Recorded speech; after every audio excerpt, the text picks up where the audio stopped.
Commissioner. This morning I convened a meeting of the Cabinet where we were briefed on the latest intelligence on yesterday's attack in Bondi. And I've just come from a meeting of the National Security Committee where I also invited Premier Chris Minns to join us, along with the New South Wales Police Commissioner. At 4 o'clock today, the New South Wales Police Commissioner and AFP Commissioner will be briefing the National Cabinet, and I'm continually receiving updates from our national security agencies. We'll work hard over the days ahead to keep Australians updated on all of the developments. And on that note, I want to provide people with a few updates on work we have been doing.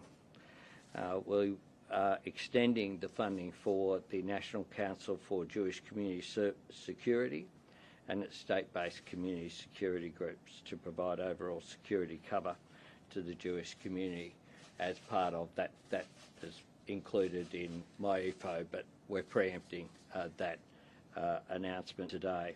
That's also for capital works and can be utilised for guarding costs incurred by individual Jewish organisations across Australia. We're also working with Jewish community organisations to see how we can best support charity efforts, including through tax-deductible status for donations, and we're doing work on that. The government will also quickly work through the process of a declaration under the Terrorism and Cyclone Insurance Act that would ensure that insurance companies are able to pay out to local businesses for eligible losses.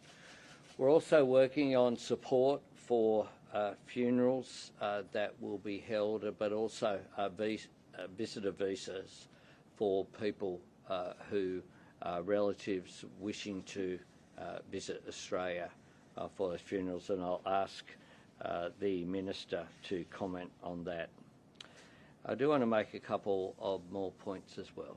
This morning I met with police who were on the scene last night, some of whom had been up all night. These are brave people, many people who were off-duty police, headed towards Bondi last night from as far away as Newcastle and the Central Coast. They did so because of their commitment to their fellow Australians and the diligence that they show.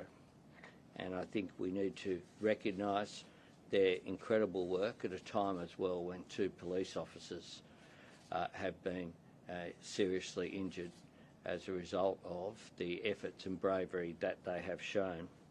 What we saw yesterday was an act of pure evil, an act of terror, an act of anti-Semitism, an attack on the first day of Hanukkah targeted at the Jewish community. A dark day in Australia's history on what should have been a day of light. And visiting the scene there at Bondi this morning, it was a very physical reminder of the iconic status of Bondi Beach and the Bondi Pavilion. I opened that pavilion after the refurbishment just a couple of years ago. It is a historic place, and the fact that this was a venue for this act of evil that was clearly calculated by these perpetrators is just an outrage and a shock to the community. One of the things that is coming through, though, is that the community want to be able to express their support and solidarity. And I would urge and join with others who have urged Australians across the country to light a candle, put it in their front window tonight at 6:47 p.m. to show that light will indeed defeat darkness, part of what Hanukkah celebrates, of course. We are stronger than the cowards who did this. And I want to conclude finally by saying that the government is prepared to take whatever action is necessary. Included in that is the need for tougher gun laws. And this afternoon at 4 o'clock I will put on the agenda of the National Cabinet tougher gun laws, including limits on the number of guns that can be used or licensed by individuals. A review of licences over a period of time. People's circumstances change. People can be radicalised over a period of time. Licences should not be in perpetuity. And checks, of course, making sure that those checks and balances are in place as well. We will I'll take to National Cabinet this afternoon a proposal to empower agencies to examine what can be done in this area. Quite clearly, the Howard government's gun laws have made an enormous difference in Australia and are a proud moment of reform, quite rightly, achieved across the Parliament with bipartisan support. If we need to toughen these up, if there's anything we can do, I'm certainly up for it, and I hope to get National Cabinet on board for that this afternoon as well. I'll ask the Minister to make some comments, and then the Acting Deputy Commissioner, Nigel Ryan, to make some comments as well. Thanks, Prime Minister. Yesterday was an attack on Jewish Australians, it was an attack on modern Australia, it was an attack on Australia itself. And all Australians stand together against that attack.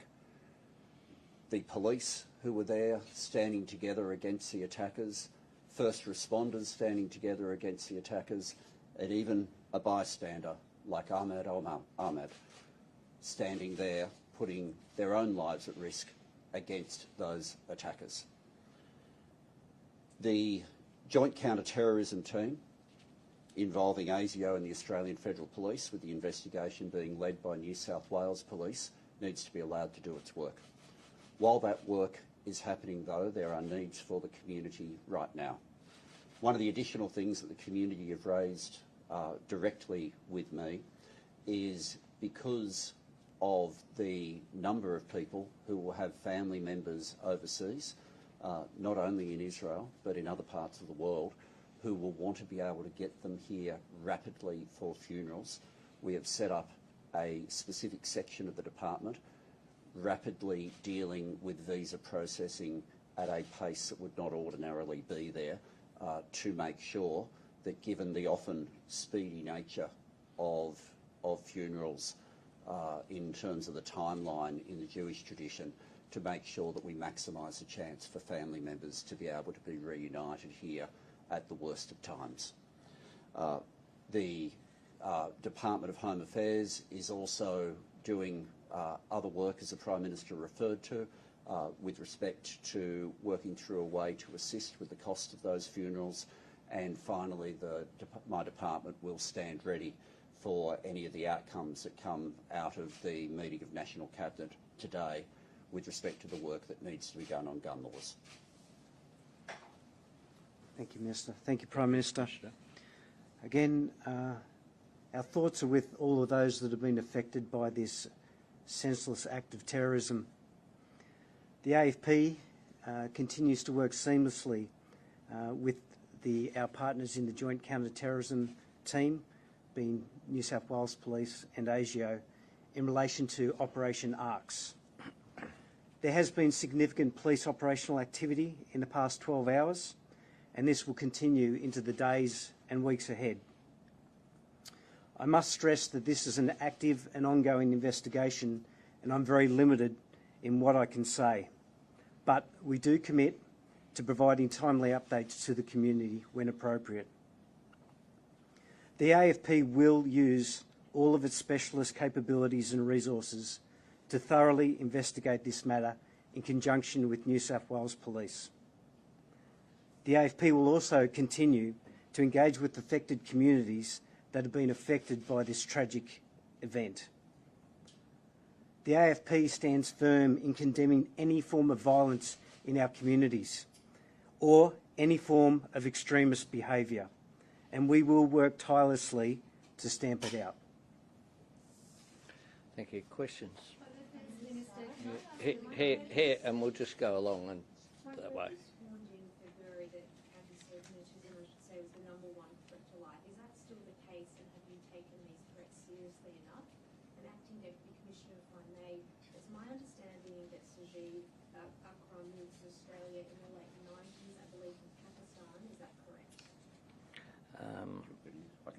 on the latter, the Minister will respond. We take ASIO's advice very seriously. We work closely with them. We receive regular updates as well. The Director General of ASIO has warned about a range of threats, be it anti-Semitism, the rise of right-wing extremist groups as well. And we continue to work closely with our security agencies on the... In terms of the father and the son is an Australian-born citizen.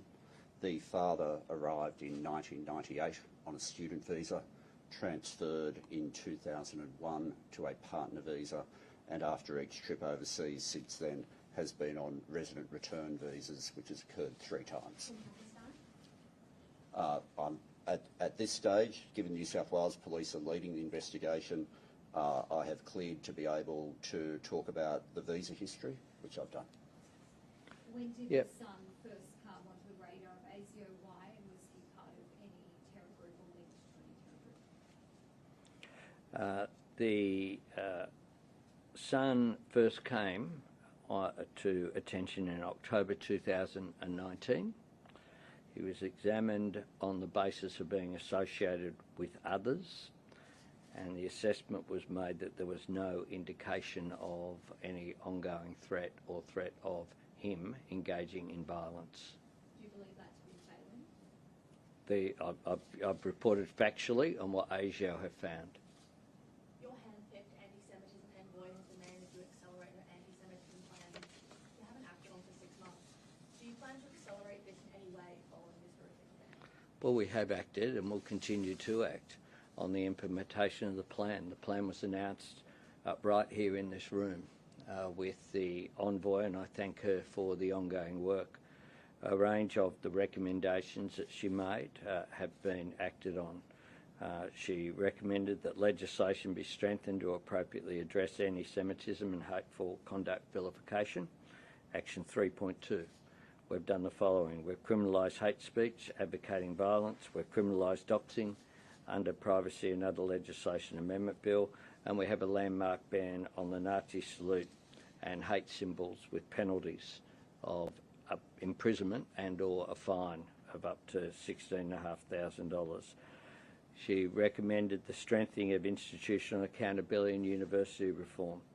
We created the National Student Ombudsman, was established this year, with strong investigative powers, same as those of a Royal Commission. We conducted the review of the Tertiary Education Quality and Standards Agency. It has commenced, and that review consultation power was released by the Minister in September, with responses due in October. Special Envoy is also progressing with administrative support from the Department of Home Affairs, a university report card evaluating university measures to promote inclusivity for Jewish students and staff. Recommendation 3.3 was on educational awareness and public discourse. We've allocated $4 million to expand the social cohesion work of Together for Humanity in schools. Recommendation 3.5 was the enhanced protection of Jewish communities through physical security measures, and I've commented on the further extension of that we are putting in place. Recommendation 3.9 was reviewing and strengthening migration and citizenship matters, and the Department of Home Affairs is undertaking a review of relevant training packages to strengthen modules on assessing whether an applicant's conduct involves inciting or promoting hatred and ensuring coverage of vilifying behaviour directed at any group.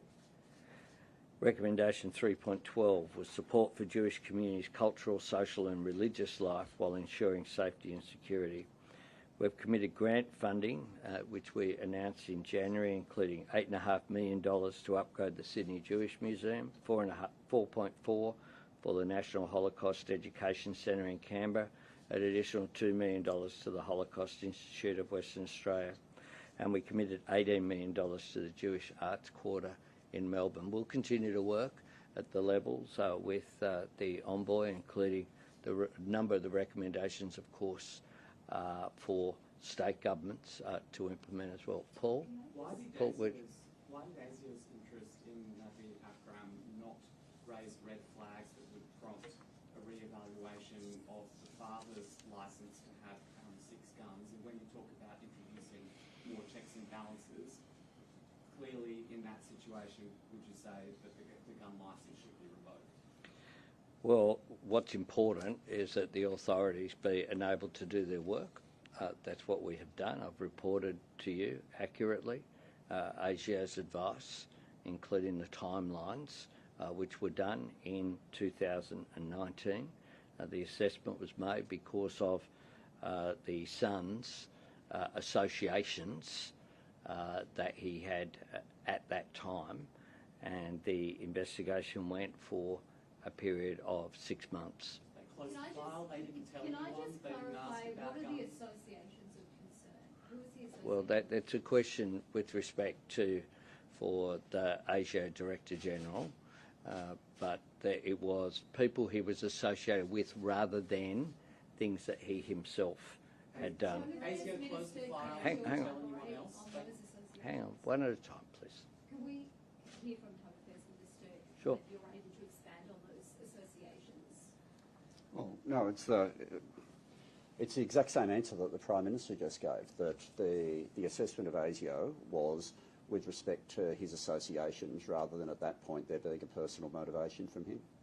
ASIO closed the file, didn't tell No, you're making a whole lot of extra assumptions. We've given you the information, and that's what we've given you. ASIO makes decisions as to what could be provided. We provided that with you. But should they have told police so that someone could investigate whether a close relative of his was licensed to have firearms? Did they tell anyone else? I've got full support for our security agencies, and part of making sure that they can do their job is making sure that information is brought out in the way in which we are doing it right now. Are his other We family got- members being investigated? just- Are his other family members being investigated? I beg your pardon? Are there other family members being investigated? Do you have any concerns about the other family members? I have full support for our security agencies, and I'm authorised to give you the information which I have given you. And you would understand this is an ongoing investigation, and therefore we are not in a position to compromise that ongoing investigation. We have gone through the committees what we are able to tell you. We're providing as much information as possible. Prime Minister, has Australia gotten complacent on gun control since Port Arthur? And in terms of the gun control ideas that you'll be bringing to National Cabinet, what is within your power to do and what do you need from the states? Well, some laws are Commonwealth and some are implemented by the states. What we want to do is to make sure that we're all completely on the same page. That is one of the reasons why I'm convening the National Cabinet today as a matter of urgency. We will then task work to be done. As Premier Minns has said, he will task work in New South Wales. We want to make sure, though, that there's greater uniformity in these issues. One of the things that we have done, for example, is to provide substantial amount of funding support so that the issues that arose out of the Queensland incident, where you had a terrorist incident that resulted in the death of Queensland police officers, that information wasn't transferred across state boundaries. Now that's something that we addressed at that time. We've provided funding for that, but we'll continue to work through those issues. Yeah.